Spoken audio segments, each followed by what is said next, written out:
Ubisoft seems to be ramping up production and the development team for Assassin's Creed, even though they've had a extremely disappointing year last year financially.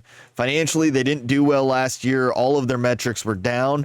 That isn't a big surprise. They didn't have any major releases that came out, or they didn't have anything that really drew people into their content.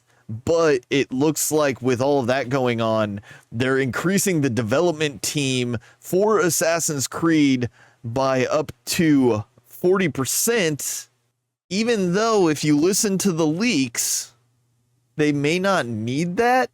The interesting part is you look at Assassin's Creed's report, or Ubisoft's reports of last year, they were down by almost 20% in profits.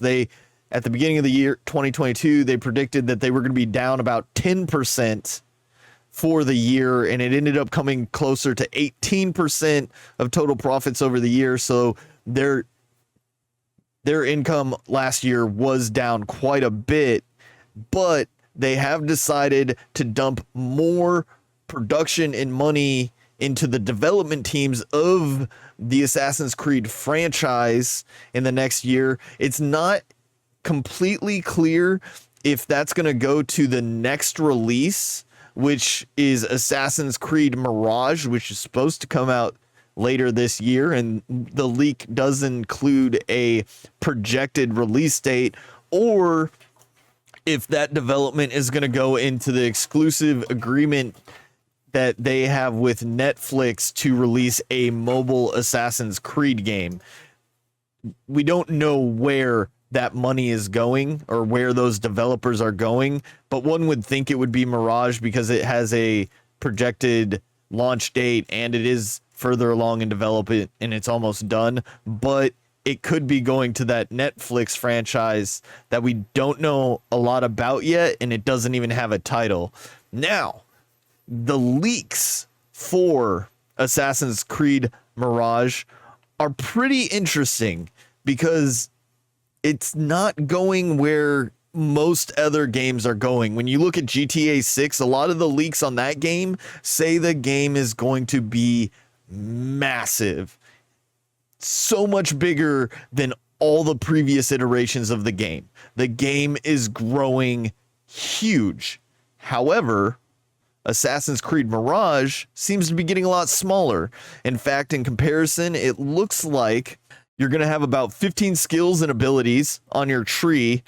You're going to have 4 main assassination targets compared to the very first Assassin's Creed back in 2007, which featured 9.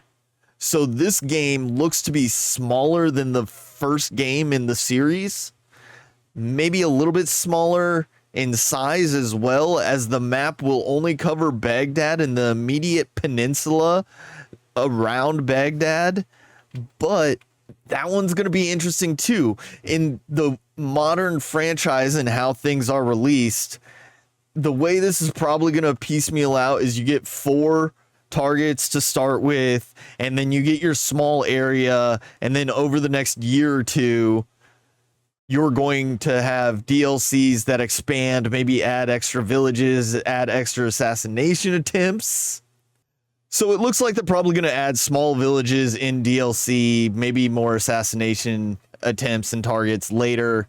But the game also says it's going back to its roots, where it wants to focus on the stealth mechanics, eavesdropping, trailing your targets, finding the best time to attack, as opposed to the more modern game like Assassin's Creed Valhalla, which, let's be honest, in Valhalla, you jump off a roof, start beating down a door, and just swing wildly until everything is dead around you.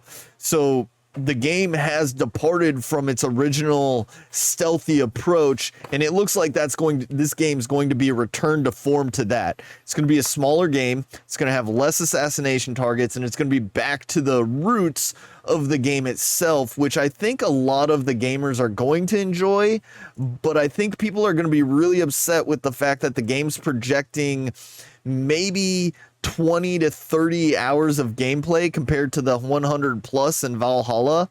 that's going to be a really dollar to hour of entertainment struggle with some gamers. At the current price of $70 per game, you're getting 1 hour of entertainment per 50 cents. Not even that, 45, 30 cents per hour.